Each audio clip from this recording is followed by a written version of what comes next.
Good morning, everyone. How are you? I'm on partial shadow ban. It's hard to find my videos. You can never find the first three.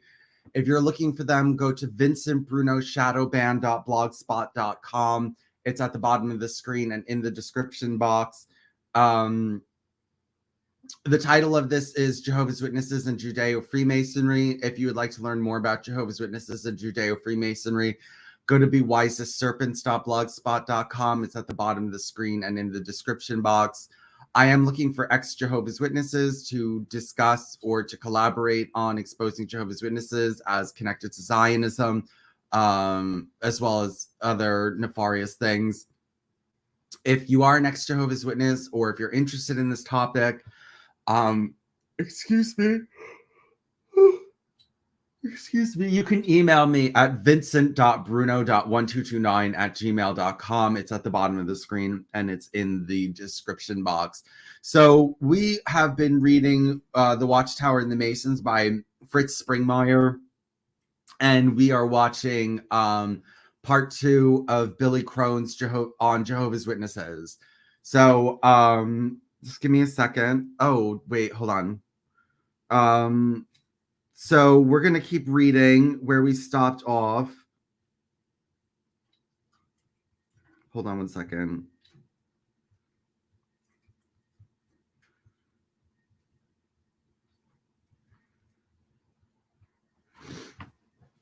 Hold on.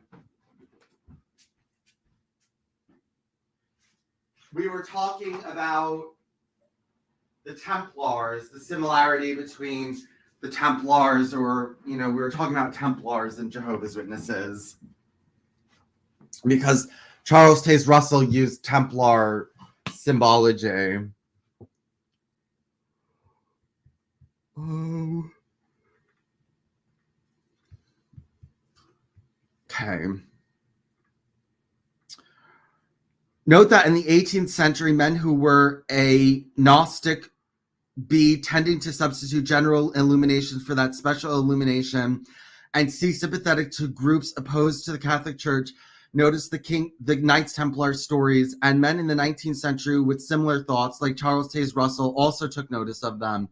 History records that the Freemasons, the Mormons, and Jehovah's Witnesses all replaced the idea of general illumination with that of a special illumination possessed only by a limited few.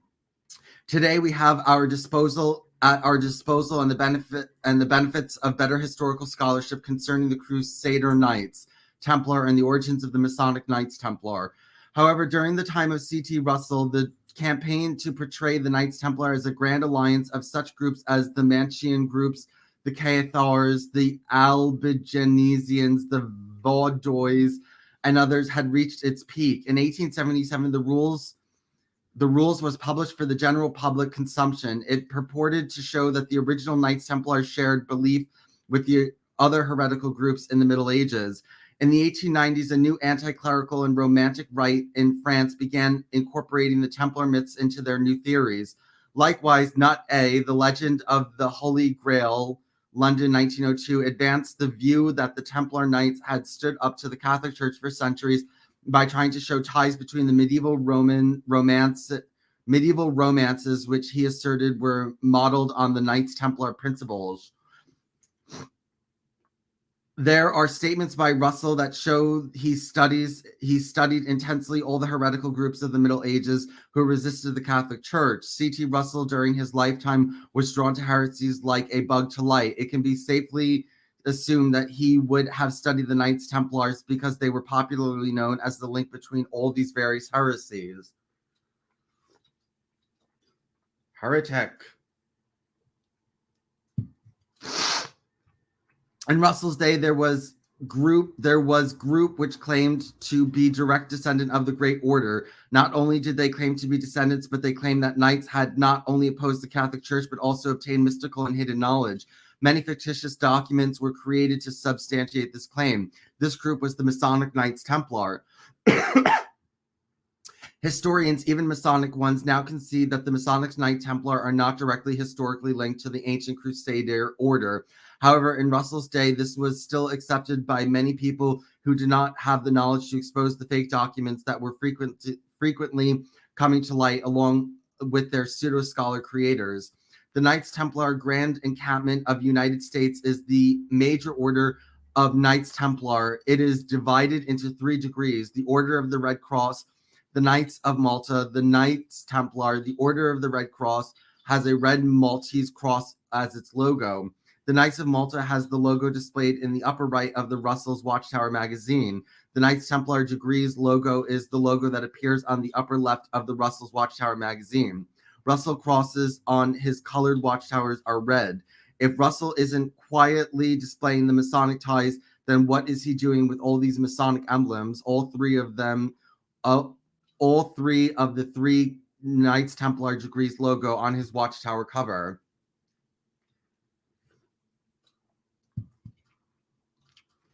Who was allowed to join the Knights Templar? Only Christians. That is, only Christian Masons, if the term is not contradictory. Did Russell ever claim to have borrowed from the Masons or Knights Templar? Russell borrowed from all kinds of heresies. He wasn't outspoken about who he borrowed from, but he did say, I confess my indebtedness to Adventists as well as to other denominations. However, it was common knowledge among those who lived with him that he borrowed heavily from others. One close follower wrote, he was a remarkable ability to adapt to his own use all the knowledge of others. In pursuing this method, he was not peculiar, for it is the method of many of Earth's brightest minds, and it is striking of these geniuses that they are humble enough to rely on the predecessors for whatever of good can thus be obtained. Before moving to Brooklyn in 1909, Russell lived in Allegheny, now Pittsburgh, Pennsylvania. Russell had a large library. Part of his library may have served to create the nucleus of the president's personal library at the Bethel, Brooklyn, New York headquarters. Besides the president's library, 2 other libraries now serve Bethelites, one for governing body and the other with thousands of volumes for the workers. Russell's personal library contained the very cream of gleaning from all the works of men, whether in history, science, philosophy, or whatever line. He did not ignore the authorities in these various lines. On the contrary, he was manifestly conversant with them. It appears Russell tried to have a comprehensive library. For instance, it wasn't enough for him to have just a strong concordance, but he also had Young's, Englishman's, and Little's Scots. He had 32 different translations of the Holy Bible in his library. Russell also had plenty of money to have as large a library as he wanted. One more reference will suffice to display the extent of his library. His library possessed much knowledge and voluminous data on religion as believed and practiced in all the parts of the world.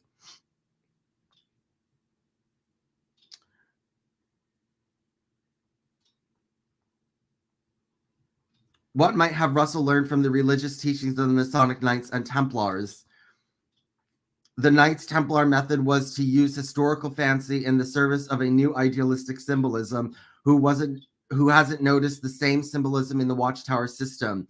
Who isn't familiar with the popular JW term, the New Order? Let's hit upon some Masonic Knights Templar highlights. 1770, Johann Augustus Starch claimed to be in possession of Essene secrets and started a Templar group with big emphasis on knowledge from the East, especially Persia and Egypt. 1814, Admiral Sir William Sidney Smith with the Duke of Sussex joined the French Templars. Smith and British admirals had aided French prisoners of war who were Masons. Smith tried unsuccessfully to obtain Malta for the Templars and the Order of St. John wealth by claiming that this land stolen from the original Templars should be restored to the modern Masonic Templars. 1818, J. von Hammer Pertzgall wrote his famous Mysterium Baphometus Revelatum Fundergruben des Orients. Pages 1 to 120 touch on the Templars. This mystery of Baphomet revealed identifies the God of the Templars as androgynous. C.T. Russell also believed that God was androgynous and that Adam was originally androgynous, and that the future state of man on earth in the golden age, mankind would be androgynous. Really? In 1820, McCaud's widely read Histories de Croisades is published, spreading Hammer's ideas about the original Templars being Gnostics. 1830, Fabre Pratt reorganized the Templars into the Holy Church of Christ, aka the Church of Primitive Christianity, and the Revolution of 1830 allowed him to begin to expand and recruit. This new religious body has also been called the Johannite Church. In the early 1840s, this Johannite Church was disbanded. 1840s to 1850s, Templars symbolized to many of the informed people of this time period the thought of persecution by authority on accounts of the possession of hidden and powerful knowledge. Russell felt exactly this way about his own work. People also viewed the Templars in this time period as a secret revolutionary group which had possessed hidden knowledge fatal to Orthodox Christianity and which pointed forward to the establishment of a new enlightened society. Russell felt this exact way towards his own work. In 1868, the Dictionnaire Raison de l'Architecture François, whatever, was published in Paris. On page 16, it expressed that Templar buildings were inspired by number mysticism. This ties in with other Masonic beliefs on ancient architecture and Russell's belief that the pyramid had number mysticism. Bear in mind, the Masons were claiming that they had built the Great Pyramid and Solomon's Temple. The Templar claim must have looked attractive to Russell. He felt sympathy for those who were trying to bring a new spiritual message and for their opposition during the Middle Ages to the medieval governing class.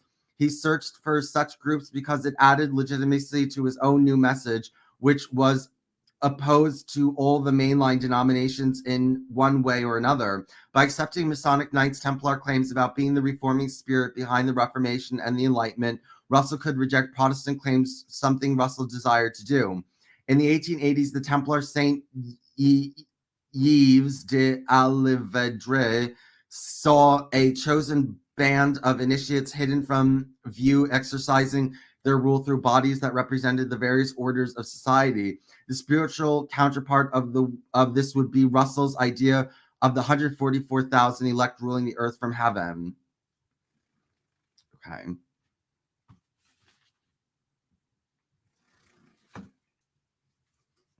Okay. Let's watch.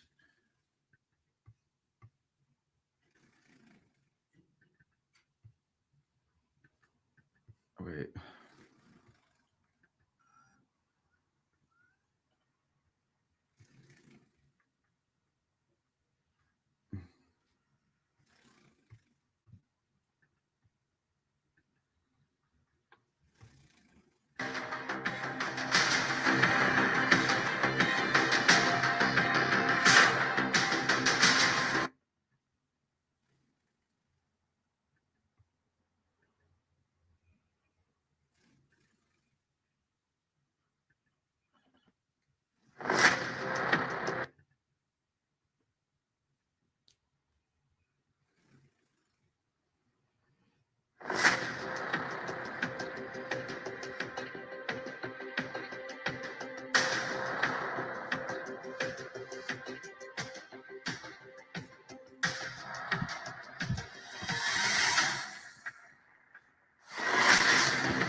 Amen. Hey, go ahead and turn your workbooks. If world religions, cults, and the occult, we are on number 9, and that is the exciting topic of Jehovah's Witnesses. That's right. Who's going to witness to them?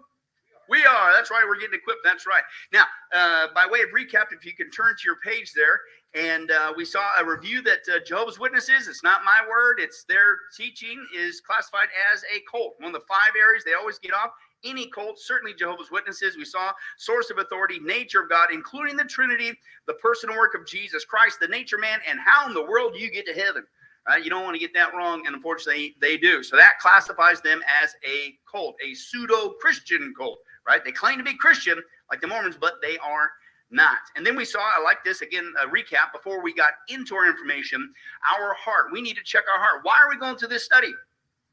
To win that daily double of Jeopardy, Bobby. I've said that how many times now over the years? No, that's not what it is, right? Just show them how intellectually superior we are.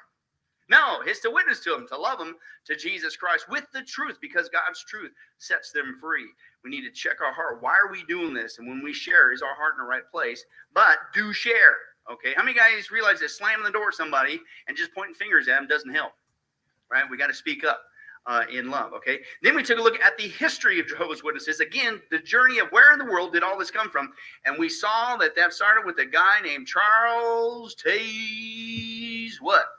Russell. And in the beginning, they were called Russellites, but that got changed, and we'll see why, again, Lord willing, tonight. But we are in the next guy, and we're going to take a look at this guy, and his name is Judge Rutherford. Turn to somebody and say, here comes the judge.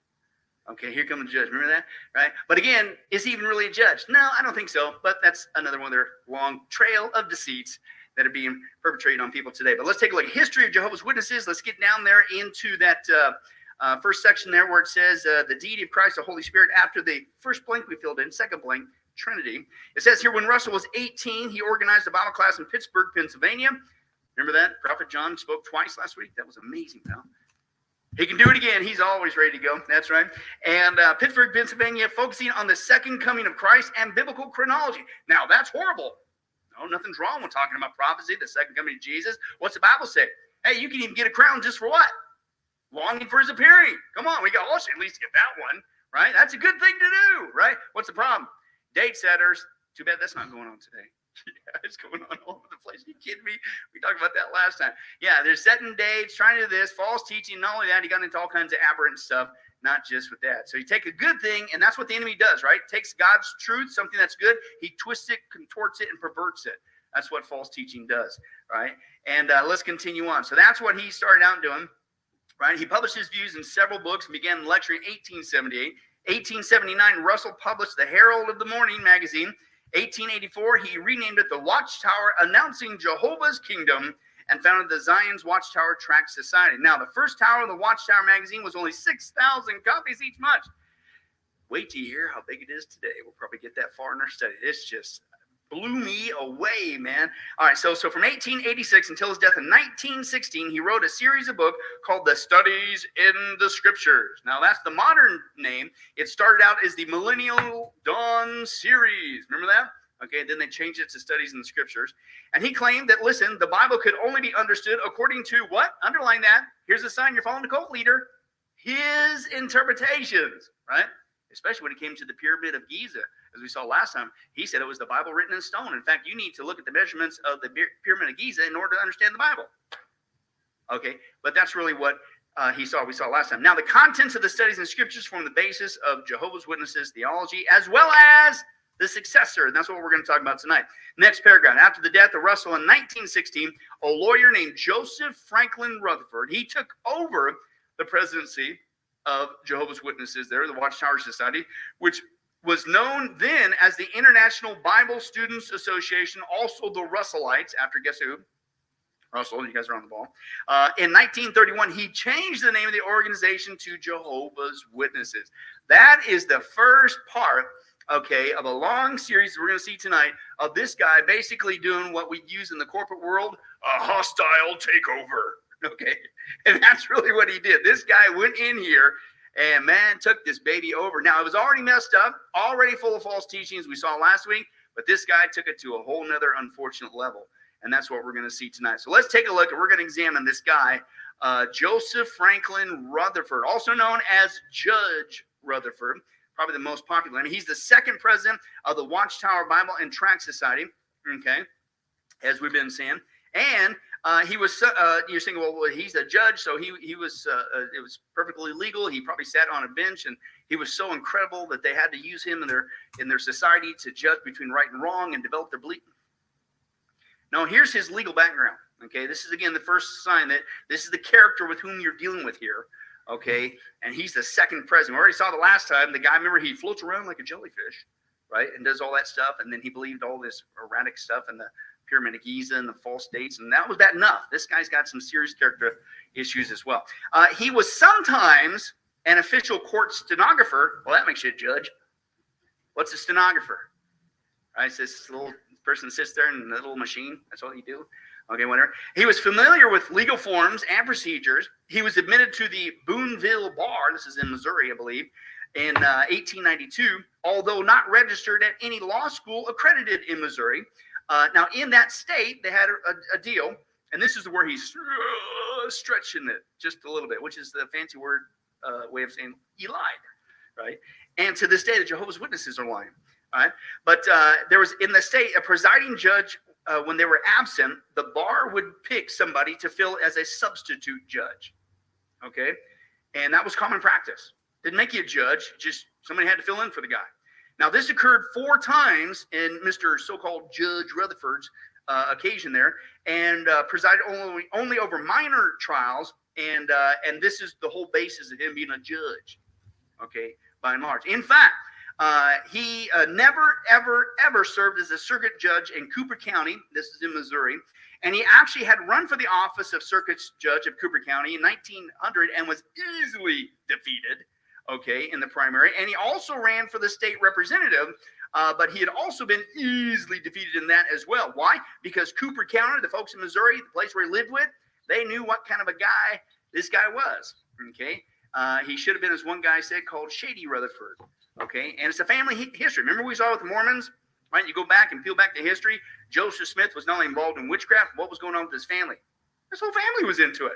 And then even you look at the court reports, he went to jail for practicing witchcraft, right? Was prosecuted for it, right? Arrested for it and things of that nature, snookering people. His whole family was in it. We're going to see the same thing with this guy. This guy's with a family of frankly, liars, cheaters, okay? Let's continue on. Special judge, okay, what he was doing, again, that's what it was. You got to be a special judge for the day. Okay, he got to do it 4 times. Okay, you just basically fill in, right? Special judge of the day. And practically every attorney in rural Missouri got to be a special judge for a few days during their career. It's just a common, somebody's got to fill in. Like we got interns. Interns fill in for me at the pulpit, right? Does that make you a pastor? No. There's a process you go through that, but it's just a fill in. That's all I did. Okay, now, quote, none of them would have ever dreamed or dared to assume the title judge for having done so. Otherwise, they would have been the laughing stock of their community. But this is the basis of this guy being a judge. Okay. Now, I like what one guy said. They said, if the Watchtower Society has been willing to lie for decades about those items on Rutherford's resume about him being a judge, then how can we wonder what else about other lies that you've been also propagating over the years? I thought that's a very good point. Okay. In fact, there's some indicators, I don't have time to go into it that deep, that Judge Rutherford didn't even attend a law school. So that's up for debate as well. Okay. Now, again, let's take a look at his so-called court record. Well, he was in the court record, all right, and he did that stenographer thing, right? And he was aware of some of the legal proceedings and things of that nature. He got to be a fill-in once in a while, right? But a lot of his experience in the court was he was being prosecuted. Listen to this. He was cited for contempt of court at least 3 different occasions, possibly more. His worst one involved a case, okay, where a saloon operator in Missouri purchased on credit a cash register from the National Cash Register Company, the NCR Corporation, and he missed one of the payments. So he was contractually obligated to pay the entire balance to NCR. Okay, so NCR forwarded the account to Rutherford for collection, right? Just like a collections agent. 8 days later, a guy named David Nicholson, he was possibly the landlord, filed a lawsuit against the guy who didn't pay up on the cash register for monies that he owed, for like rent. And so he sought an attachment against that guy's only available asset, which was the cash register, right? He wanted to get his money from him, right? So he asked a local deputy to get the cash register, to levy the cash from it there, only to find the cash register missing. And so he headed straight for Rutherford's office, whereupon Rutherford smugly told him, quote, if you want the cash register, you'll have to go to Sedalia for it because it's on its way there now. Quote, the deputy was not as stupid as Rutherford thought and proceeded to search Rutherford's office, and the deputy found the cash register hidden in the back room under a pile of office stuff. So he's a liar, right? And again, one guy says instead of being called Judge Rutherford, he should be called Shady Rutherford, right? All right. And then also he was sued for allegedly committing fraud in the sale of a stock in a newly formed corporation in which he had interest, right? And wait till you hear what his brother. And that's it. Again, it's just like Joseph Smith, man, part 2, right? And it was like a family affair, their aberrant behavior. This guy too, his baby brother, okay, was named James, okay, Joseph's baby brother, James. Listen to this. He was convicted of grand larceny. He was sentenced to the minimum of 2 years in prison. That's just the first one. Then he was convicted of a misdemeanor for acting as an agent of an unlicensed insurance company. Well, hey, that sounds like your bigger bro who was committing fraud with, anyway. And then he was arrested for charged with insurance fraud. And even the newspapers refer to him as, quote, a swindler and, quote, a smooth one. Then he was indicted in another state. A grand jury charged him with embezzling, which today would have been about $50,000. Oh, and then he was accused of defrauding a local farmer. So that was his little bro, right? So that's what he. Oh, let's go the other direction. How about his big brother? His big brother was a guy named William Rutherford, okay? And he was hired as a police officer by the city of Sacramento, old stomping grounds. That's where I got saved. Now listen to this. He was fired from the Sacramento Police Department in May 1896 after having been indicted and criminally prosecuted 3 times. Now he only worked there for 2.5 years, and he was fired from the Sacramento Police Department. And in 2.5 years, and this is just what he was caught for, he committed these 3 crimes in 2.5 years: manslaughter, police brutality, and perjury. That's a lot of mess ups in 2.5 years. Major manslaughter, right? And brutality, okay? He also had another run in his law with a public intoxication arrest. As we're going to see, Mr. Rutherford, he liked his booze too. A lot. Especially during Prohibition. Oops. We'll get to that in a second. Oh, and by the way, apparently it's a family affair because Mr. Rutherford himself also went to prison. Interesting. And wait to hear what he went to prison for. Okay, that's another thing. Maybe they don't come telling you when you come knocking at the door. Rutherford was arrested and convicted and imprisoned for a short time in 1918-1919 for taking an anti-government position during World War I. In early May 1918, the U.S. Attorney General Thomas Watt Gregory condemned the Finnish Mystery. Now, you remember what the Finnish Mystery was? This was at Rutherford. He wrote the Studies and the, whatever thing, the Millennial Dawn series. It had 6 volumes, and he was trying to finish the 7th one. He died. So Rutherford, quote, finishes it up. It becomes the 7th volume, the Finished Mystery, right? In this so-called Bible study series, right? Well, in that book that Rutherford whipped up, the U.S. Attorney General labeled it, quote, one of the most dangerous examples of propaganda, a work written in extremely religious language and distributed in enormous numbers. And so warrants were issued for his arrest, attempting to cause insubordination, disloyalty, refusal of duty in the armed forces, and obstructing the recruitment and enlistment of the service of the U.S. while it was at war, right? You're going to see later when we get into their false teachings, this is something they still do today, right? That not only you can't celebrate birthdays and all that stuff and Father's Day, and wait to hear what his opinion on Mother's Day, but also that you shouldn't serve in the military, etc., blah, blah, blah. So this started way back in that day with him. But he went to prison for it. He was actually originally sentenced for 20 years for this. But he feared his opponents would gain control of the society in his absence. What does that tell you right there? Where's his heart? This guy, I'm telling you, we haven't even gotten to the evidence yet. Really hostile takeover. Now, again, I'm not drawing any sympathy, not 1 ounce. Don't misunderstand me about Jehovah's Witnesses. Like, oh, if only Mr. Rutherford would not have taken over, it would have stayed pristine. That was already messed up, as we saw last time. So don't think I'm trying to draw sympathy. It was already messed up. He just made it even worse than it already was. All right. But anyway, so it also might interest to note that Rutherford ordered the Bible students, Jehovah's Witnesses, to rip out pages 247 through 253 in all copies of the, quote, finished mystery. This is what he went to jail for, right? In his last-ditch attempt to avoid jail time. Now, believe it or not, in their proclaimers books, kind of like their version of their history, right? On page 652, they actually admit that this happened, that pages were removed, right? And again, this is supposed to be a book from God. Why are you ripping the pages out, right? Okay, but it does not explain that this was done so Rutherford could avoid jail time. Now, let me just give you a little teaser, some of the pages that he said, hey, quick, rip these out. And every copy you can find. Quote, this is from him in his book. This is his thing that he finished up for Mr. Russell, right? People who display patriotism are delusional murderers acting in the very spirit of the devil. Patriotism is narrow-minded hatred of other people.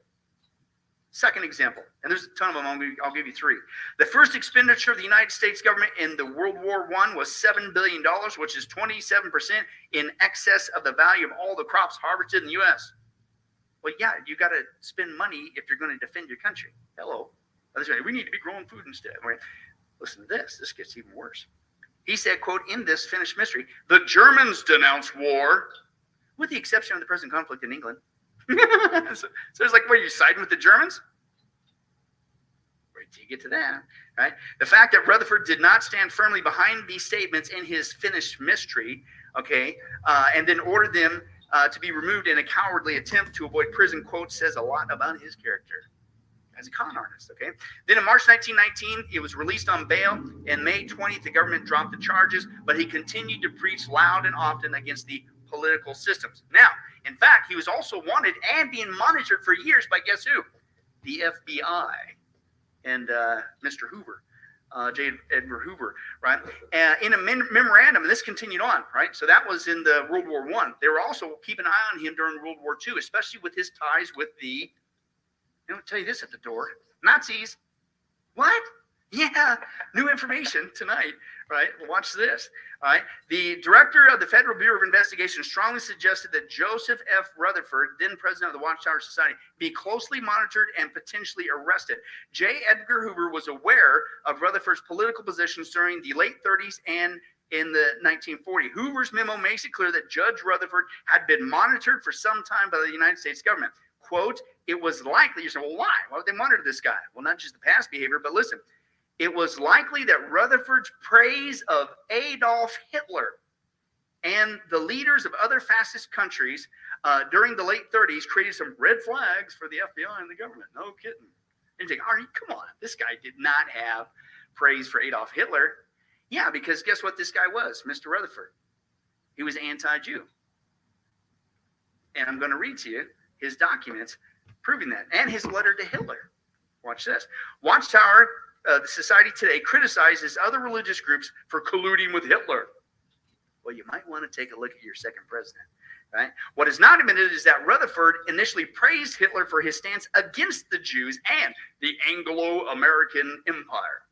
Early in 1933, the Watchtower office in Berlin, they were already over there in Germany. In fact, we're going to see that he had vacation homes over there and also other places. But their Watchtower was closed, their office there in Berlin. The Jehovah's Witnesses office was closed and was banned in many German states. So in an attempt to appease Hitler, Rutherford instigated what he called the Declaration of Facts. And you can get a copy of this, right? And he sent a letter also on top of that to Hitler discussing the watch powers and, I quote, support of the Nazi regime. Russell the original guy, Russell, Charles Taze Russell, okay, he was sympathetic to the Jews, okay, because of Bible prophecy. And that's a good thing. Okay, you got a ton of other things wrong. Please don't understand me. I'm not drawing any sympathy their way. And it ain't just because, well, again, this Rutherford guy messed it up. No, they were already messed up. But Russell was not anti-Semitic, but Rutherford was, okay? He, quote, had a bigoted anti-Semitic stance. And I quote, this is from Rutherford. Be it known once and for all that those profiteering, conscienceless, selfish men who call themselves Jews, this is Rutherford, and who control the greater portion of finances of the world and the business of the world will never be the rulers in this new earth. God would not risk selfish men with such an important position. Well, you might want to read the Bible. Because when Jesus comes back at the end of the 7-year tribulation and sets up the millennial kingdom, he's going straight to Jerusalem. He's setting up the capital there on the world. Okay, we're going to be there, praise God, the church, right, coming back with him. We left at the rapture prior to the 7-year tribulation. We come back with him at the second coming at the end of the 7-year tribulation. We get to be there, but guess who's also there? Hello, the Jewish people. Okay, but anyway, he was anti-Semitic. And then he even said this, listen, about the Jews being allowed to go back in the territory. He said in 1917, the Balfour Declaration, sponsored by the heathen governments of Satan's organization, came forth, recognized the Jews, and bestowed upon them great favors. The Jews have received more attention at their hands than they really deserve. This is Rutherford, right? Right. So then you're going, well, then what's his connection with Hitler? Well, he thought what Hitler was doing with the Jewish people was awesome. And I quote, in June of 1933, Adolf Hitler again seized the Watchtower Society's property, banned the activities, but in an effort to overturn the ban, Rutherford sent this document, a letter, and a document called a declaration, okay, and then he praises Hitler for his anti-Anglo-American campaign and his stance against the Jews. Now, I'm going to give you just a little piece of a portion of the English translation to his letter to Adolf Hitler. He said, quote, referring to the purely religious and unpolitical goals and efforts of Jehovah's Witnesses, it can be said that these are in full agreement with and identical goals of the national government of the German Reich. That's what he said to Adolf Hitler. So what's he saying? We Jehovah's Witnesses have the same goals as you. So that's why you shouldn't ban us. Why are you doing this? That's his letter. Now, in the Declaration of Facts, okay, document, okay, which he distributed in letter format, okay, it outlined the Watchtower support of the German government's stance against the Jews, and the Jehovah's Witnesses support that. And in fact, he went there with Knorr, who was the second president there, or the third president, excuse me, of the Watchtower Society. So they go over there to Berlin. Okay, and they have this convention hall, and I quote, the convention hall was decked with swastikas, and the program was open, and a song that had the same melody as the German national anthem was sung. So they're over there doing all this stuff, right? And I'll tell you this when they come knock at the door. And let me give you a quote from that Declaration of Facts document, right? And again, he's doing this because he's trying to appease Hitler and get him to lift the ban. And I quote, this is Rutherford. The greatest and most oppressive empire on earth is the Anglo-American Empire. By that, it is meant the British Empire, of which the United States of America forms a part. It has been the commercial Jews of the British American Empire that have built up and carried on big business as a means of exploiting and oppressing the peoples of many nations. Instead of being against the principles advocated by the government of Germany, we stand squarely for such principles. And then he was drawing sympathy to them. He said, quote, let us remind the government and the people of Germany that it was the League of Nations that laid upon the shoulders of the German people the great unjust and unbearable burdens. This is just a piece of that declaration document. Okay, but he said, oh, see, you got people, you don't be talking smack about the Germans. They just had to do this, but they were in support of the treatment of the Jewish people. How many guys would say you've never ever once heard that when they come knocking at your door? I haven't ever seen that, as far as I know, in the literature. They always try to cram at you from the Watchtower Society. Why are you leaving that one out for? Right? So the guy's supposed to be a judge, but he's not really a judge, right? And you still propagate that today. Well, what else you lied about, right?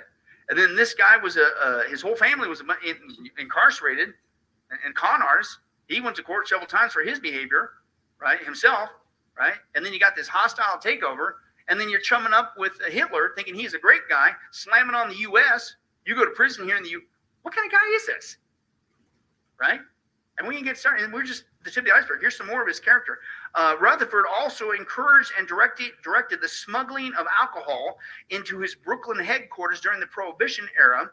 He turned a blind eye to homosexual activities, which only partly declined during the tenure of his successor, Nathan Noah, the third guy. Okay, let's continue reading. I want to find out more about that Declaration of Facts. Okay.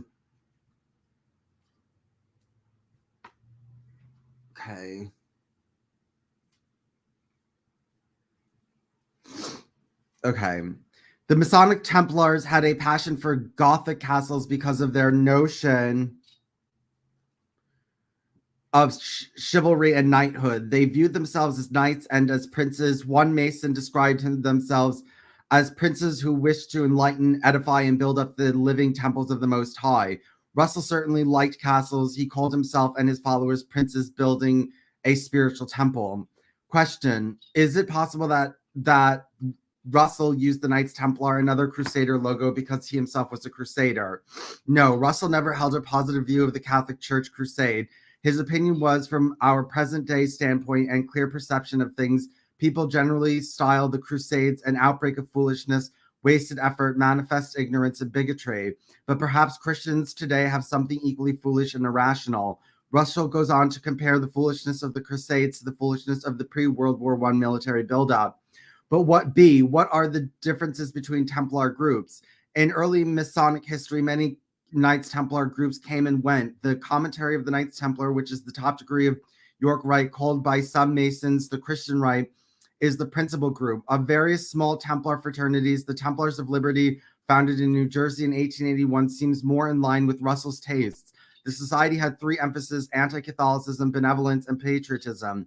The society's ritual was based on incidents of the Protestant Reformation locals on units of the incidents of the Protestant Reformation. Local units were called temples. Most of the society membership resided in the states of New York, Pennsylvania, and New Jersey. To discuss the differences of the many groups, we take an encyclopedia. More questions. Wasn't the Masonic Knights Templar logo used a lot back in Russell's time by everyone? To say its use was widespread would be an overstatement. It was used by the individuals and groups, but in the context of being the Knights Templar emblem. The author knows the various Christians have used the symbol, even churches, but in each case, the Christians using it are the type that make them likely Masonic members. Two examples will suffice to make the point. A particular Baptist group in this city, which built a church circa 1919, placed the Knights Templar emblem on the side of the building. What is interesting is that anyone bothered to place something on the side rather than the front. The Baptist church calls its church a temple, and its origin is far different than most Baptists. It was formed by some Scandinavian Lutheran pietists.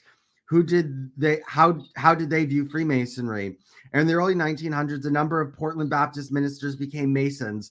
Baptist evangelist Ray Palmer and lodge member even used his order as the subject of a sermon in July 1904. Portland's first Baptist minister, W. Brewer, a member of the Masons, invited his Masonic order to church in 1909 and preached a sermon, Baptists and Masons, in which he said the two groups believed the same. An exact quote is that they were one in their fundamental doctrines. The author wonders if he considered Christ's atonement and salvation fundamental. What happened next? The next day, at a conference for all of the area Baptist ministers, the Temple Baptist minister participated in silencing a W.M. Wyatt, who stood up to take issue with Brewer's sermon. Clearly, the Baptist Temple didn't see anything wrong with the Masons. Second example, a Christian uses the logo for his business, but an inquiry into his personal life makes him a suspected Mason. Wouldn't it be more sensible to accept that it is a Masonic symbol? Yes, it is. It makes sense to accept that most reasonable and are the obvious explanation, and then try to show exceptions. If I see a hammer and a sickle, it is sensible to see it symbolizing communism. Then I can examine whether it might possibly be an exception to that. The following pages contain photocopies of Bible Students Convention programs. During Russell's time, the International Bible Students Association used Masonic halls and temples for their meetings. Today, Bible student groups loyal to Russell and his teachings continue to meet in about the same type of places as they did in Russell's day: Mason halls, YMCAs, and public meeting halls.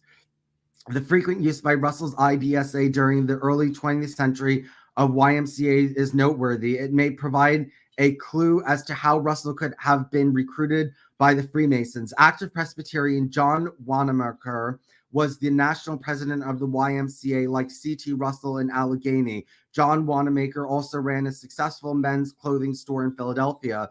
The established churches felt his YMCAs were unnecessary to on were unnecessary competition. He had even begun Sunday school classes at the YMCA.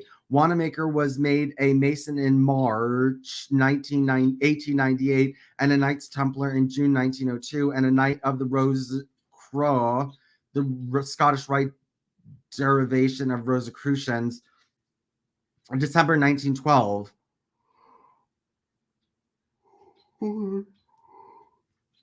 Wanamaker, who is world famous for his positive retail innovations during the 1860s to 1900 time period, very likely caught the eye of nearby Charles Taze Russell. For those who have forgotten, the list of his innovations include the attitude of the customer is always right, profit sharing, employee benefits, the department store, customer service, and guarantee refunds for customers. Wanamaker's revolutionized the retail business. A man of such caliber as Wanamaker could have had a great personal influence on a man like Russell.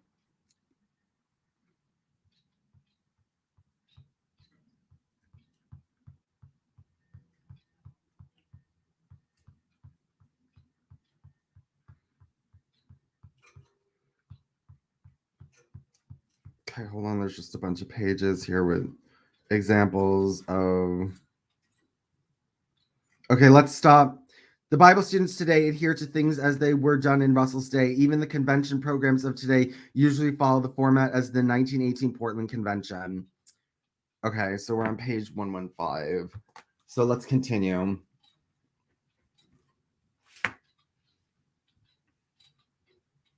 And even noted that a brothel was run for the headquarters Bethelite men during his time of control. Sounds like the power went to his head, right? Okay, but they don't tell you that. But he was in, so now that's just kind of, I want to give you background on his character, kind of like we did with Joseph Smith. What's this guy involved in? Come on, right? You got to understand the root. So that's this guy's character. Now I want to get into more proof of this guy did a hostile takeover. And I'll say it again. This is the third time. I'm not drawing sympathy to Jehovah's Witnesses. I don't want anybody to say, oh, it's obviously apparent that they started out great. If only this Rutherford guy would not have steered him. No, they were already messed up, horribly bad, horribly messed up. And they still retain a lot of Russell's false teaching, but this guy just made it worse. Okay, but listen to this. He joined the Jehovah's Witnesses and was baptized in 1906, and then he was appointed as legal counsel for the Watchtower Society in 1907. Boy, did you hire a good one. Wow. Right? You're not even a judge, right? Prior to his election as president in 1917, after the death of Russell in 1916, his early presidency marked by a dispute with the society's board of directors in which 4 of its 7 members accused him, right off you just get in. They accused him of autocratic behavior and sought to reduce his powers. So they saw, oops, boy, did we make a big mistake. This guy's trying to do what? Take this whole thing over. That's exactly what he did. Right? And so they tried to limit his powers. Well, that's when the war began. The resulting thing is they divided. This is when they went into their first big giant split. 1/7 of Jehovah's Witnesses split 1919 and thousands more by 1931. So basically now they're starting to go down tubes. This guy goes in and basically power hungry guy, right? You saw his character guy, okay? Even the false teachers in the Jehovah's Witnesses realize, oh no, they tried to put a limit on him. And basically, it blows up. They go into a big major split. Say, well, they're going to be done with. You're not going to have to deal with them. Listen to what this guy did. Here's where you get even more of their legalism. Why are they so adamant on knocking on doors? Why are they? I mean, they got to keep records. It came from this guy because they're going down the tubes, and he instituted this to keep their numbers up. Right? Listen to this. Rutherford introduced many organizational and doctrinal changes that helped shape the current beliefs and practices of the Jehovah's Witnesses. He imposed a centralized administrative structure on the worldwide Jehovah's Witnesses movement, which later he called a theocracy. These guys, you cannot even think on your own. Everything is monitored, even the churches.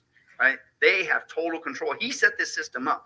Membership plunged and continued to plunge until he, quote, compelled those who remained, who didn't split off from him, to recruit extensively door to door. In fact, you didn't just, oh, I really suggest you do this. You had to do this. Although he didn't. We'll get that in a little bit.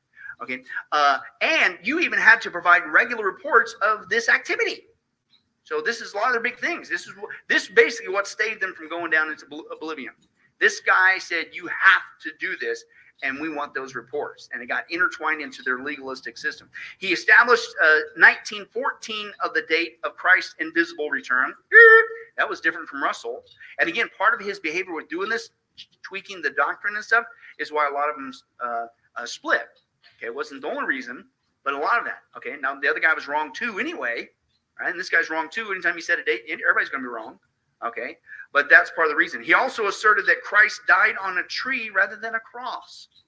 That's a big stickler with him today. Came from this guy, Mr. Rutherford. We'll get into that eventually, I'm sure, in our study later. He condemned the observance of traditional celebrations such as Christmas and birthdays, the saluting of national flags, the singing of national anthems. Well, you don't have a problem singing the German national anthem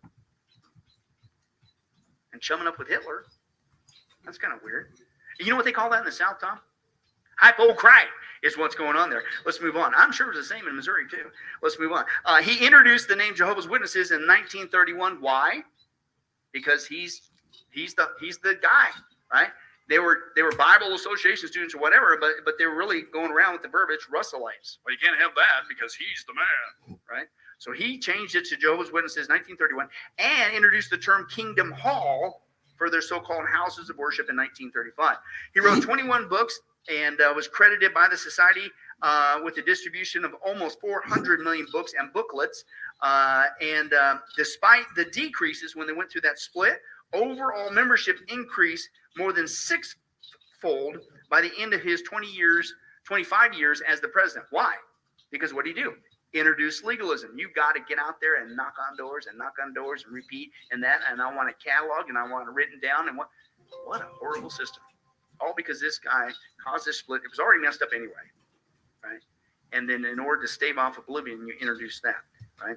Notice there's no love. It's not because of our compassion for others to know Christ, right? Or to escape wrath and hell, which is another issue with them, okay? It's you better do it. You better do it. And I want a record of it, right? That's legalism, okay? Now, his book, The Finished Mystery, right? When you even finish that one up, even that thing, right? Before he got in trouble with the United States government, right, was a bunch of chicanery as well. He proceeded with that book without the knowledge of the full board of directors of the editorial committee. Okay, they're supposed to be working with these other people, so he's just going on his own, doing his own thing, right?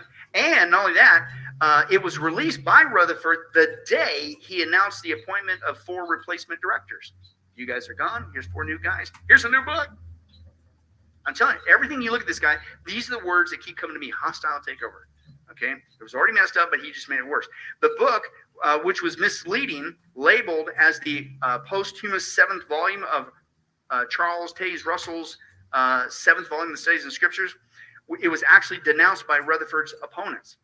Because he wanted to write on the tail saying, hey, we're just going to kick you along a little bit, and it's really from... No. They said, no, you can't do that. Well, he crammed it in there anyway. And it became a bestseller anyway, translated into 6 languages and serialized by the Watchtower Society, which is the publishing arm. So that's how it got out there. Now, in L.A., he gave a talk that was entitled originally, The World Has Ended. Millions now living may never die. Right? Well, that's kind of long. So he shortened it to Millions now living will never die. Now, believe it or not, that became a big popular sermon, if you will, rallying cry when he's out there preaching and propagating the false teaching. That was just a really big deal. Okay. And then at the same time, he announced the publication of a new magazine. Right. Again, this guy's taking over, if you will, almost you trying to as much as you can erase the past of Mr. Russell there, right, and just wipe that out. He announces the publication of a new magazine called The Golden Age. Well, that was the original name. You know what it's called today? Awake!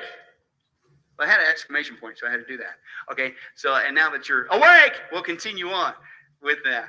Hey, you got to use it when you can, man. So it's that's what it's called today. They're Awake magazine, okay? Now listen to this. I told you I was going to get to that. Remember they originally started, their magazine was like 6,000 copies? Listen to this. And this is from Wikipedia, so this is public knowledge, right? Awake is an illustrated religious magazine published every second month by the Jehovah's Witnesses via the Watchtower Society. That's their publishing arm, right? Publisher. And it's distributed by Jehovah's Witnesses in their door-to-door magazine. So this is the literature that they try to give you. This Awake magazine, right? Listen to this. Awake is the second most widely distributed magazine in the whole whole world. Can you believe that? That blew me away. What blew me away was the second one, because once you say it's the second largest, inquiry minds want to know what is the first. You did it. Prophet John has spoken 3 times in 2 studies. That's right. Well, guess what the number 1 is? It's the public edition of the Watchtower. That's the number 1 magazine in the whole world. Listen, with a total worldwide circulation of over 60 million copies in 117 languages per issue. Can you believe that? They have the first and second most popular distributed magazines on the planet. Okay. But where would that come from? Well, remember, understand the history. What did the last guy do? What was he a genius of? He had lots of cash. He became an instant millionaire when he sold the businesses. And he used that cash to what? Media. Used it to propagate, man. He jumped on the bandwagon. This guy just continued on because they had developed this big, giant publishing arm. The stated purpose of the magazine has changed over time. Oops. Why? Because of their false teaching and their false date setting, right? Each issue of the magazine included a mission statement originally, which stated, "This magazine builds confidence in the Creator's promise of a peaceful and secure new order before the generation that saw 1914 passes away." But see, that generation time period is kind of like came and went. So they don't print that anymore. Now here's what it says. "This magazine builds confidence in the Creator's promise of a peaceful and secure new world that is about to replace the present wicked lawless system of things." Taking out the date. Why? Because you got it wrong again. Right? Again, you got it wrong with the date setting. So again, see, you wipe it out, you get rid of it, encourage people to get rid of all the old copies. And so, but guess what? Former Jehovah's Witnesses still have them around. They surface and say, no, this is what you really said. This is what you really taught. No, you really said this, and you can't get away with that easy. The magazine, of course, is distributed by Jehovah's Witnesses and their house-to-house ministry. They're also distributed by people in public places. They're given to acquaintances and professionals. How many times do you see this, especially at the dentist office? Have you noticed that? I don't know what's going on. It always seems that they're always there in the dentist office. And they're left as reading material in places such as bus terminals and laundromats, etc. Okay. Then he publishes a book based on that really popular sermon, "Millions Now Living Will Never Die." He published a hardcover book called The Harp of God. And then he, followed by 19 other hardcover books. And then, quote, he gained full control over what doctrines would be taught in the Watchtower Society, overruling the 5-man editorial committee. So this guy got full control. What's that sound like? Hostile takeover. He took over everything. You couldn't sneeze. You couldn't believe. You couldn't have any going.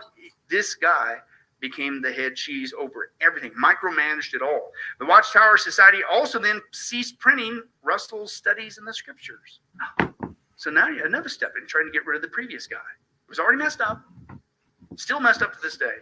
This guy comes in and just makes it even worse. Now, then the editorial committee was dissolved. Got rid of him. So now you're just left with, guess who? Mr. Rutherford, and after which Rutherford wrote every leading article in the Watchtower until his death. This guy was at the top, had full control. All right. Now, the Watchtower Society observed that the demise of the editorial committee, because they're thinking, well, these are supposed to be the spiritual people. These are the ones who are getting the light from Jehovah, who's disseminating all this information. How could you say they're gone? How could we get rid of them? Well, listen to their excuse. When he got rid of the editorial committee, quote, "The Lord himself was running the organization now." No, Judge Rutherford, the con artist, was. With all due respect, I say that. Okay, excuse me, but see, you spiritualize it, don't you? It's the Lord. Okay, and we'll see other examples of that shortly. Rutherford expanded the Watchtower message. He started a 15-minute radio broadcast, which eventually went into 480 different stations. Okay, again, they had a good thing going as far as dissemination. He just kept it going. It broadcast through North America, Australia, and France. He began to abolish the system of, listen to this, now that's controlling the organization. Now he goes into the individual kingdom hall, and he's going to micromanage that. Listen to this. He began to abolish the system of electing elders by congregational voting, and then impress on the elders in the kingdom hall that they need to obey the society's well, who's the society now? Who's in charge of the society? Rutherford, right? They needed to obey the society's regulations, instructions, and directions without complaint.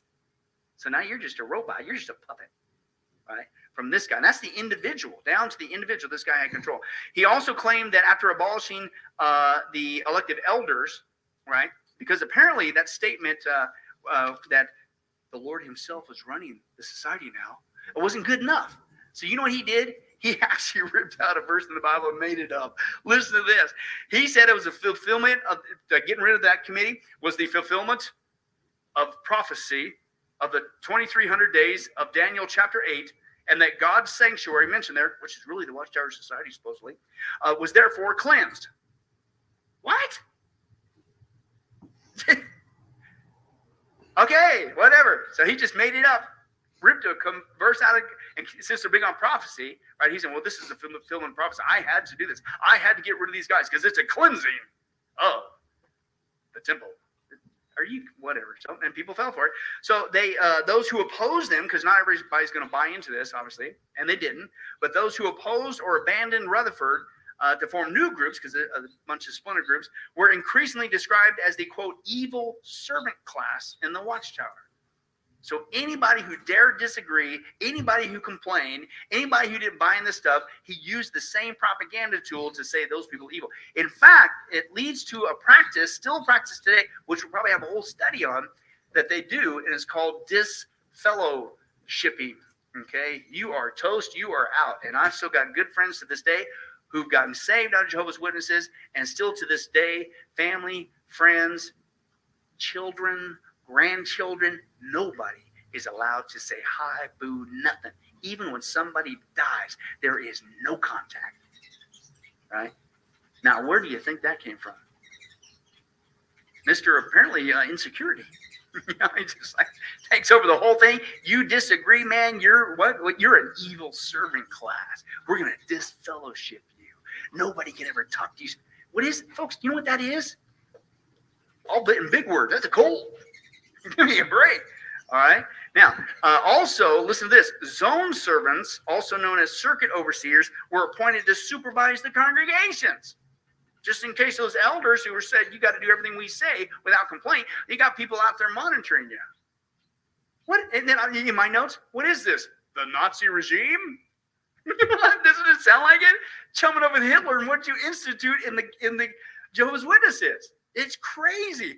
In the Watchtower article, Rutherford declared the need for congregations to, quote, get in line with this change of structure.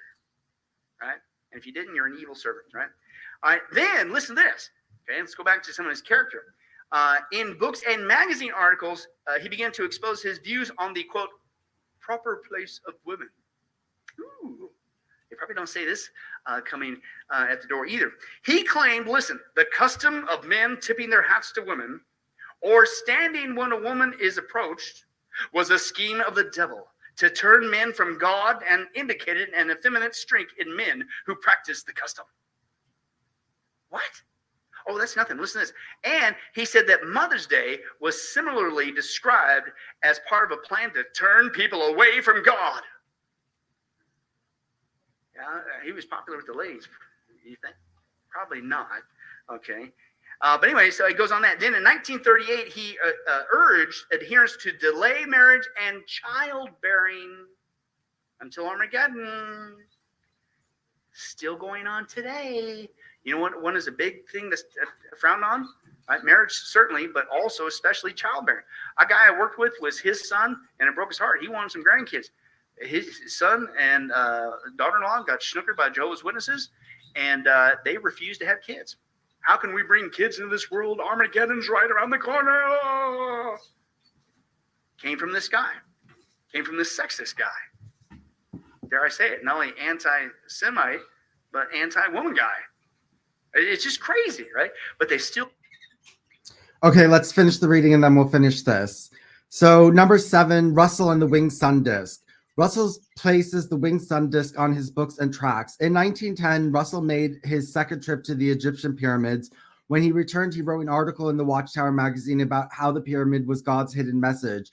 2 big changes then were instituted on the covers of the Studies in the Scripture series. In the binding was series to the binding was added with a London and Brooklyn or Brooklyn and London. At the same time, Russell made efforts to look international. He made another change to his book C.T. Russell's other big change was to direct to have the Egyptian Trinity winged sun disk placed over it upon all his covers. What is the winged sun disk? The particular representation used by Russell is a symbol of the 33rd degree Masons.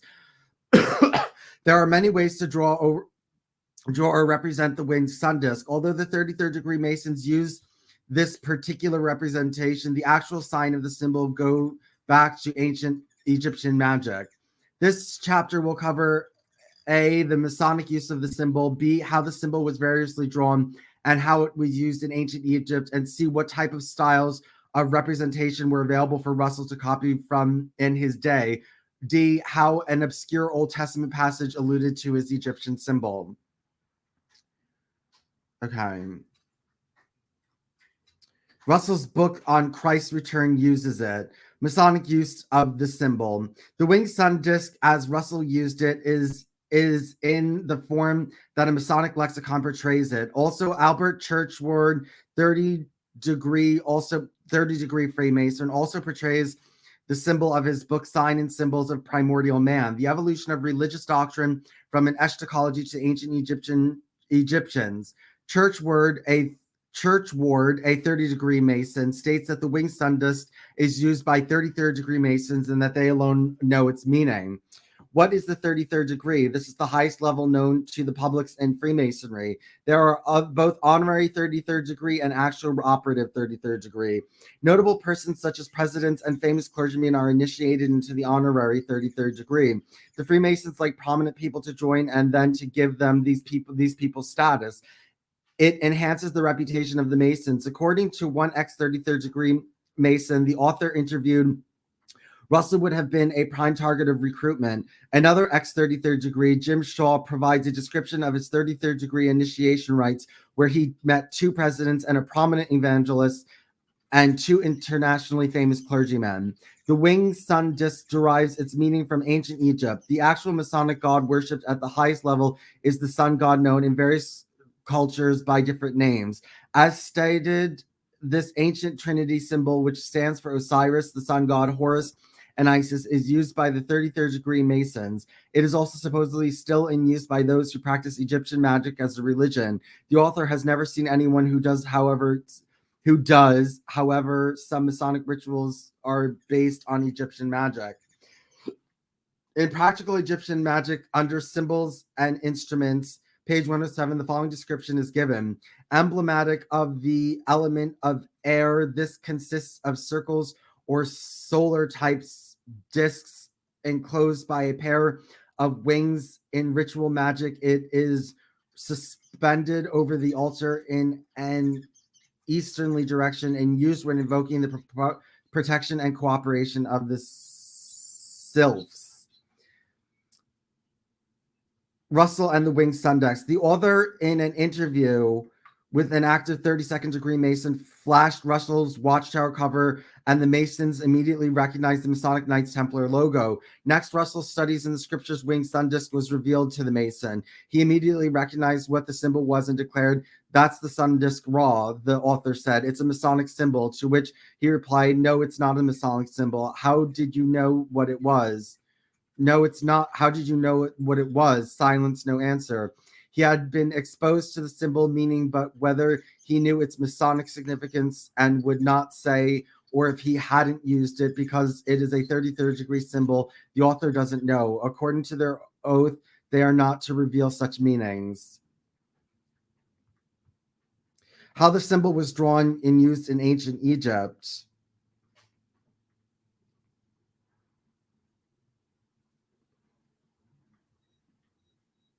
"7 years after Pastor Russell passed away, the untouched tomb of King Tutankhamun was discovered.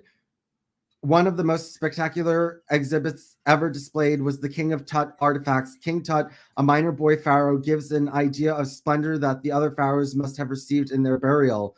4 oak houses-like structures called shrines contained the actual body. The inside of these large oak shrines were laid of gold, Visitors to the exhibit could view the winged sun disk at the top above each door on the far side of the rear panel. The Egyptians drew this representation over many temples. The representations do vary in style, though. The wings come in a variety of styles. The snakes may look like vipers or cobras and may even be dropping down rather than looking out from the sun disk. Had Russell studied the book available from the Egyptologists in his day, he would have seen several ways to draw this trinity of Osiris, and Horus, none exactly the representation he used.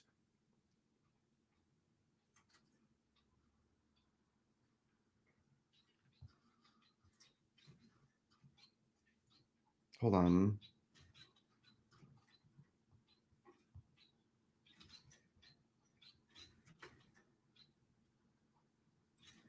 Okay. Okay, that's good. Let's stop there. Let's continue. Hold on that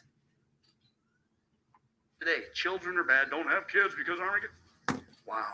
Right. And again, those who did get married, that they were looked upon as weak in the faith. Right. Then in 1941, in a convention in Missouri, he quoted and described women as, quote, a rag and a bone and a hank of hair. Dude, you would go to jail today. Right? If somebody sue you, you'd be back in court, right? Like you used to be in your past, right? A rag and a bone and a hank of hair. Dude, you got to be kisses in print, man.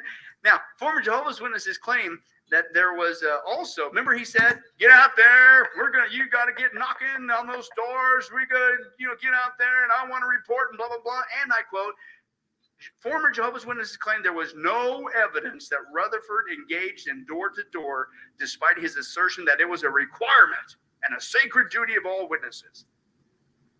What's that word again, Prophet? Hypocrite, that's right, 4 times in 2 studies. Authors also claim that Rutherford basically was to Russell, the first guy, what Brigham Young was to Joseph Smith. Now that is a good parallel, right? Joseph Smith, he didn't have it right, and Brigham Young messed it up. No, it was already messed up.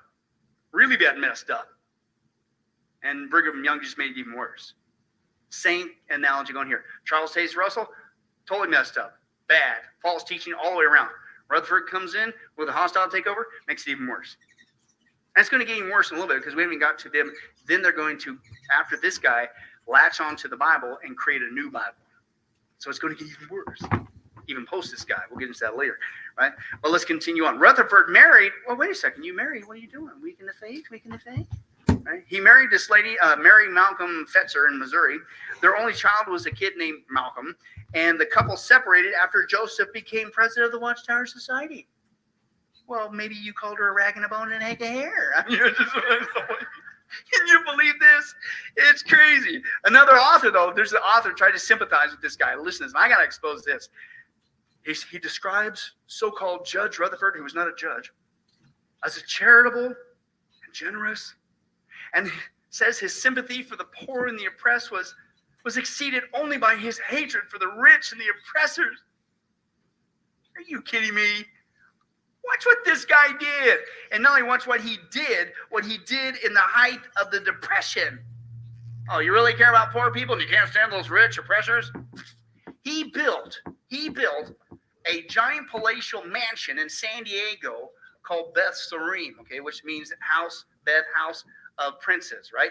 Now, you say, well, how can he do that, especially during the Depression and stuff? That's crazy, right? Because once again, what did he do? He spiritualized it. And he felt that, and I quote, they needed to build a 10-bedroom mansion in San Diego, California, okay, because any day, the Old Testament patriarchs and prophets such as Abraham, Moses, David, Isaiah, and Samuel were going to show up, and they needed a place. And they bought it. Literally, unintended. They bought it. It was maintained by the Watchtower Society, and it's supposed to be, even on the deed, was supposed to be for these guys, Abraham, Moses, David. When they come back, any day now, they're coming back. But guess who got to stay there? Guess who stayed there a lot? Guess who had parties there? Guess who got drunk there? Yeah, Mr. So-called Judge Rutherford. In 1918, Watchtower Publications began predicting under the direction of Rutherford, this year after he got elected, that the Old Testament patriarchs or princes, hence Beth Sarim, House of Princes, right, would be resurrected back to earthly life in 1925. And it was taught that these princes would become the earth's new leaders, and their resurrection would be a prelude to a new earthly society and the abolition of death. Now, it had previously been taught that these individuals were to be raised shortly after 1914. Guess what happened? Didn't happen. So they changed the date to 1925. Didn't happen. Right? So he went ahead and still built the mansion in 1929. Right? Just continuing. That's what they still do today. And just like people who set dates today, they just keep it going. New theory, new light, new whatever you want to call it. Same baloney, right? Now, despite the failure of these predictions, 1914, 1925, Rutherford continued to say, any day now, they're coming. I'm telling you, got to crack the whip, get this mansion built. Right? And anyway, so he also decided to switch gears because it went from them being headquartered in Jerusalem, but for some reason, their new headquarters was San Diego. It is. I think it's the most consistent, pleasant climate anywhere in the world is San Diego, in that area there, if I have my stats right. Now, the deed for Beth Sarim, written by guess who? Rutherford, right, said that the property was to be held perpetually in trust for the Old Testament princes and was to be surrendered to them once they arrived. It was located in Kensington Heights, a section of San Diego, over an area about 100 acres, landscaped, listen, landscaped with olive, date, and palm trees. Why? So that the princes would feel at home. You know, because they're originally from the East. Yeah, whatever. The 5,000 square feet residence designed by San Diego architect Richard Ricua is a 10-bedroom Spanish-style mansion with a 2-car garage. Now, again, this is in the height of the Depression, 1929, right? In that area, it's 2-car garage. Well, he's probably just got a horse and buggy because he cares about the poor. No, Tom, you know what he has? He has not one, but 2 16-cylinder Fisher Fleetwood Cadillac coupes. Oh, and you're so sympathetic to the poor, and you can't stand those rich and oppressing the people. And are you kidding me? Right? So this is what that guy is doing there. Now, he also had full-time servants there. And again, this was during the Great Depression. He owns 2 luxury Cadillacs on top of all this going on. And he was well known for his excessive use of alcohol, even though he printed articles against it, in the Watchtower Society. What's that, Prophet John, they call that, Missouri?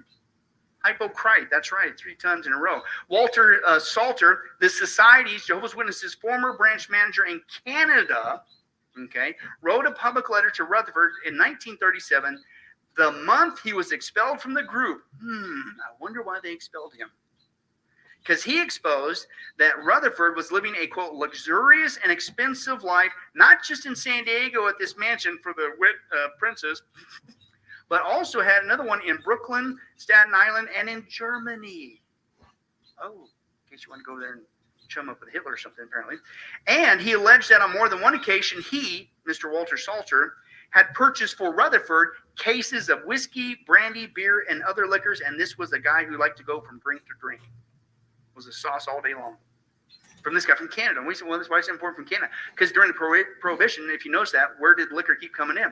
Came from Canada. So this was a Jehovah's Witness guy in Canada saying this guy had me bring this stuff over the line. Right? And then, of course, hey, sorry, bye. You're not part of the organization. You're just fellowship. Now, that's not the only property. They had a second property most people don't know about. It's called Beth Shan, and I believe that means rest. So it's a house of rest. So it wasn't apparently good enough to have a house for the princes, but you need a house of rest too. Right? And this was the property adjacent to Beth Sarim there. It was roughly 75 acres of canyon and mesa land adjoining Beth Sarim. It was separated, though, by a half-mile width of a canyon. So big old giant canyon between the two. Here's the one property here. Here's the one on the other side of the canyon. Now, it appears that Beth Shan had some purposes, and one of those was to, quote, provide protection during Armageddon. And word spread that a bomb shelter was built at Beth Shan, right? So, in case you need was it a bomb shelter or was it in case the police came and got you? I know it's my theory. I don't know. Guess we don't know because he died. From the age of 70, Rutherford went several medical treatments for colon cancer. He died at Beth Sarim. He's just keeping it warm for the princes. Yeah, he died there on January 8th, 1942, at the age of 72. In fact, he wished to be buried there, or Beth Shawn, one of the two. And actually, on Rutherford's death, Knorr, which is the third president, and the Watchtower Society went to court in an attempt to have him buried there, right? And I don't think it was legal because it's not considered a cemetery, so there's a big legal battle going on. So this was to do with also why he said, I have got to be buried here. But wait a second, I thought he said it was for the princess. But he said, I've got to be buried there because of his belief in the return of the king of the east to Beth Sarim, and he needed to face the rising sun upon that return. A snooker. Are you serious? You're just making this up as you go, right? You got to be buried there. It's supposed to be for these guys, but you live there, right? It's your party pad, right? And then you buy this other piece of property for some sort of who knows what kind of a shelter, right? And then you want to be buried there, even though legally you can't because it's not zoned as that in the deals. And so you fight it in court, but then you try to spiritualize it and say, no, it's because I've got to be facing this when the king comes back. That's crazy. Okay. Now, this is what's interesting. Mr. Sneaky. It's speculated. Now, they lost the case. He's not supposed to be buried there. It's not zoned for that. But he was secretly, there's a rumor that he was secretly buried at Beth Sarim. This guy would never do this. His character is, watch this. In May 1942 issue of the Time magazine, noted Rutherford's burial was supposed to be at Rossville, New York on Staten Island, and a private burial plot for the Watchtower branch volunteers on this Woodrow Road. Okay, now, but in 2002, a caretaker at the adjoining graveyard to this one inquired about the Watchtower's graveyard by noting, quote, I couldn't tell you who's buried on it because it has absolutely no markers or headstones.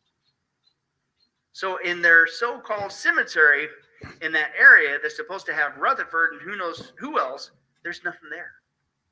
It's just a piece of property. Oh, you may own it. So a lot of people say that's why they, even though they lost the case, they did it illegally. They buried him at that Beth Sarim. After Rutherford's death, the Watchtower Society maintained Beth Sarim for a few years before selling the property in 1948. The belief that the princes would be resurrected before Armageddon was abandoned in 1950, which means you got it wrong. What else you got wrong? Again, correct. Right. In 1954, it was asked at a trial in Scotland. We'll probably talk about what that trial was about later. Frederick William Franz, okay, the vice president of the Watchtower Society, he was a part in the New World Translation. He explained, well, why did you guys sell it? Quote, because it was there. And the prophets had not yet come back to occupy it yet, to make use of it. And the society had no use for it at the time. It was in charge of a caretaker, and it was causing an expense. And listen, our understanding of the scriptures opened up more and more concerning the princes, which will include these prophets. And so this property was sold as serving no present purpose. In other words, guess what? You're making it up again as you go. You can't admit that you were wrong. You're following a false teacher. So you said, well, we got new light. And now we've got greater knowledge about these princes. No, they're not going to land in San Diego. So let's just get rid of the property. You liars. It's crazy. The house is now privately owned and has been designated a historical landmark by the city of San Diego. But let's take a look as we close at this Beth Sarim with Mr. so-called Judge Rutherford. Watch this. Very nice place. Through hard-fisted, inside political manipulation, Joseph Franklin Rutherford, a Missouri lawyer who had given himself the title of judge, became the second president of the Watchtower Bible and Tract Society in 1917. In 1918, Judge Rutherford's lecture, entitled Millions Now Living Will Never Die, was the beginning of a worldwide recruiting effort called the Millions Campaign. Not too surprisingly, it proclaimed the coming destruction of the existing world. It would happen soon, in 1925. Based upon the promises set forth in the divine word, we must reach the positive and indisputable conclusion that millions now living will never die. In 1920, the Millions book was published. In it, Rutherford claimed the Bible proved that in 1925, Abraham, Isaac, Jacob, and other faithful men of old were to be resurrected, to rule henceforth as princes on the new Paradise Earth. Fully convinced that Rutherford's prophecy was true, many witnesses sold their homes and businesses and took to the road. Living in cars and trucks like itinerant peddlers, they spread the warning. As 1925 drew closer, some farmers even refused to plant crops because they believed the end was at hand. Finally, 1925 came, and as in 1914, nothing happened. Once again, the Watchtower Society's prophecy had proven false. As Russell had done, Rutherford doggedly held to the story that the end was just around the corner. In 1929, the judge had this palatial mansion constructed. It was deeded to Abraham, Isaac, and Jacob, so they and other ancient worthies would have a place to live when they were resurrected. Located in an exclusive district of San Diego, it was given the name Beth Sarim, Hebrew for House of the Princes.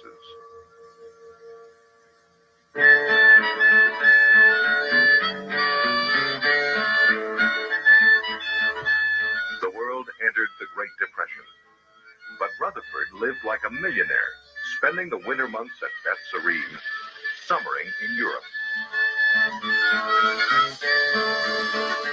As Americans suffered through poverty and deprivation, Rutherford enjoyed the use of two 16-cylinder Cadillacs. On the radio and in print, he continually stressed that the end of the world was just months away. The end finally came, but only for Rutherford. In 1942, he died at Beth Sarim, the house he had built as a luxurious testimony to God's name. In retrospect, perhaps the only testimony this lovely mansion ever gave was to the cash value of false prophecy. In 1948, the Society quietly sold the property, covering up an embarrassing chapter in its history. Today, most modern Jehovah's Witnesses are unaware that Beth Sarim ever existed. Well, when they come knock at the door, you might want to share that. In fact, we're going to see, again, this is a common practice, unfortunately, of the occults, is when they get caught in a lie, and we just talk to them and they get caught, they'll change their so-called documents. They'll go back and and Jehovah's Witnesses are masters of this, and they will go back and they will order all the congregations, get rid of the old materials, supplant it with the new, right? And they just try to swap out and cover their tracks. That's why, even though this is a historical, easily documented thing that even I could find, okay, these guys are never taught this. Most of these people, most cults don't even know the history of their leaders and their organization because they are told never to investigate. In fact, you should never talk to somebody. In fact, if you're at somebody's door and they start asking you these weird questions and talking bad about the organization, they're an apostate. And you should not receive any apostate material or listen to an apostate. You just listen to us. That's a cult. And that's what these guys are. Lord willing, next time we're going to get into a little bit of the third president. We're going to get into that vice president guy, Mr. Franz, because we're going to get into the basically their beliefs and how they perverted the Bible. And it's not even a translation; it's a perversion.